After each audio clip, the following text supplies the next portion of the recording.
Devadula project పూర్తి చేసేందుకు కట్టుబడి ఉన్నామని మంత్రి ఉత్తమ్ కుమార్ రెడ్డి చెప్పారు. ఛత్తీస్గఢ్లోని ముంపు ప్రాంతాలకు పరిహారం ఇవ్వడానికి సిద్ధమన్నారు.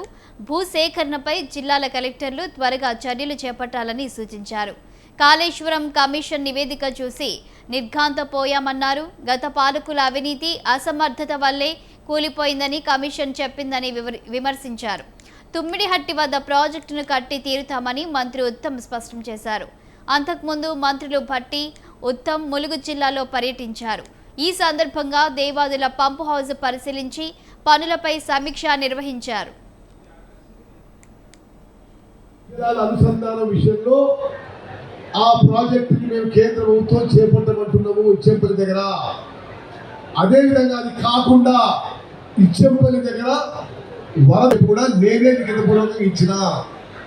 చివరి మాట, బంకచెర్ల ప్రాజెక్టు విషయంలో మేము గోదావరి రివర్ మేనేజ్మెంట్ బోర్డుకి అబ్జెక్షన్ చెప్పినాం. వాళ్ళు మా అబ్జెక్షన్తో ఏకీభవించారు. పోలవరం ప్రాజెక్టు తయారీతో అబ్జెక్షన్ చెప్పినారు. వాళ్ళు మా అబ్జెక్షన్తో ఏకీభవించారు. సెంట్రల్ వాటర్ కమిషన్కి అబ్జెక్షన్